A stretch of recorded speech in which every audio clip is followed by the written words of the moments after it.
Hey friendly neighbors, this is Help Wanted 5, and this one is all about fear. In my experience, I found that fear is like an indicator, kind of like a sign, telling you which way to go to improve your life drastically. And I found that if you overcome fear when you're following your heart and creating your dream life and turning your dreams into reality, you can improve your life immensely. So the question that I chose today is from Cassie, who is 20, and she writes, I am a small town girl with big city dreams. I live in a border town where vocational degrees are praised and creative degrees are looked down upon. College is making me realize that my passion for journalism is undeniable. I see your books at my local Barnes & Noble and they fill me up with warm fuzzies. So cute. I wanted to write to you because I feel I can empathize with you. I mean, I grew up with your books and they build the foundation on why I want to pursue this. Do you have any words of advice for a small town girl with big city dreams? Well, actually I do, because I was you. I was a small town girl with big city dreams, not just about living in New York City, but everything I wanted to do here. And that included, of course, eventually becoming an author. I had a knowing my first book would be published, but beyond that, I had no idea. I was a high school science teacher for 10 years first, and that was my dream big career. But my dream bigger career was becoming an author. And at the time, I thought that was just for rock stars, and that was just such a huge dream. But I had a knowing the first book would be published. And that was enough for me to inspire me to follow my heart. Leaving teaching was really scary. I left teaching to become a full-time author in 2007. I only had one book out so far. It was going to be a whole other year before my second book came out, and I had no idea what was going to happen. I had no idea if the second book would sell. I had no idea if I would turn in the third book manuscript to my editor and she would reject it. I had no idea how long this was going to last. And I was leaving behind a lot. I was leaving behind a career that I loved. I was leaving behind getting to be with my people every day, teens. And it was really scary to leave behind also practical things like a steady paycheck, like retirement funds, like health insurance that wasn't crazy expensive. But I needed to break out of my comfort zone in order to overcome fear and create the life that I wanted. It's interesting because it's been 10 books in 10 years. And for the past decade, I've kind of had this regular routine of being on the same publishing schedule. So my first draft for a new book is due February 1st. And then I spend the spring revising. And then my new book usually comes out in May.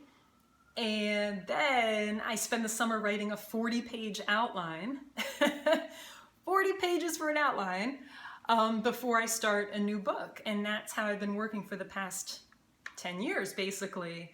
But I'm in this new place now with new energy because I feel this kind of fresh passion to switch things up, because I've realized that this isn't 10 years ago when I was just hoping for my new book to come out, one book to come out, right? And then the second and then the third. But this is 10 books later, and I realized that, dude, it's been a decade, and so now I'm kind of like gotten myself in this comfort zone of routine that I've created, right, over the past 10 years.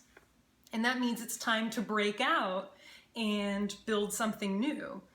So right now, I'm actually working on a new book that I feel like chose me to write it. It's just this really cool place to be in, where I handed in the third City Love book called Forever in Love. It's going to be out next year on February 1st of this year, because we work way ahead of time in publishing.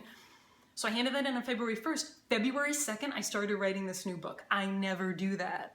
I never, ever do that. I always write this huge outline before I begin working on a book. And it's so funny because I've been on panels with authors who say, oh, I never outline. No, I just go ahead and write. And I always sit there and think, like, how can they do that? That must be amazing. And at the same time, I think that must be so scary.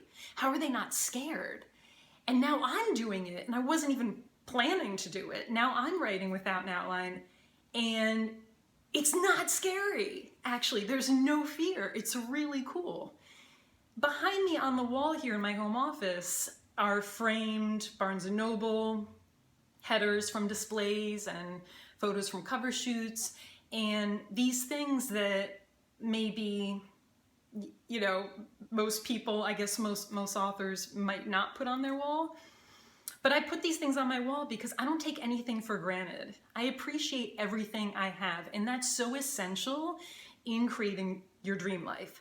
Instead of complaining about what you don't have, you have to appreciate what you do, because right now, from your starting point, wherever you are in pursuing your goal, you have so much already.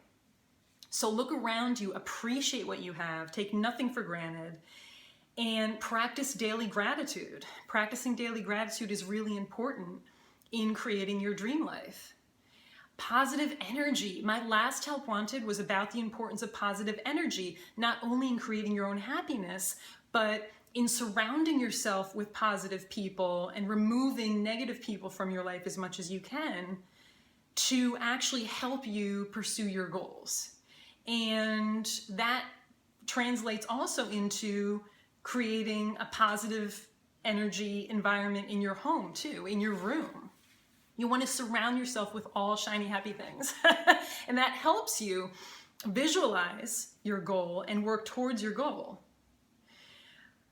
But yeah, it's about breaking out of your comfort zone. I know a lot of people who feel trapped in jobs they don't like, feel trapped in towns they don't want to live in, feel trapped in groups of people they don't want to belong to anymore. And it's totally understandable, because that's what's comfortable, and you want to stay where it's familiar and comfortable and secure, right? But if I just curled up in my cozy comfort corner, I wouldn't have anything on the wall behind me. I wouldn't have 10 books out in 10 years. And I wouldn't be here talking to you this way now, because I had to say fear is crazy scary, but is an indicator for which way to go to create a better life. When you overcome fear and you follow your heart, your life will improve tremendously. So how can you do that? What's the first step? You can start now the way I started. I started by visualizing my number one goal. So visualize your number one goal right now. What's the thing that's most important to you right now? Then think about 3 things you can do every day realistically that you can actually do to start working towards achieving those goals. If you do at least one of those things every day, you will be working towards turning your dreams into reality. Big dreams do become reality, but not overnight. You need hard work, you need determination, and positive energy. It's all about clear eyes, full hearts. So I hope that this has been a little bit inspiring for those of you who have big dreams you want to turn into reality, who want to create your dream life but maybe don't know how to start. Start the way I did, with a vision and working every day, taking steps every day towards turning your dreams into reality. You can leave questions for me for future Help Wanteds in the comments, or you can email me at susanecolasanti@gmail.com. Till next time, friendly neighbors.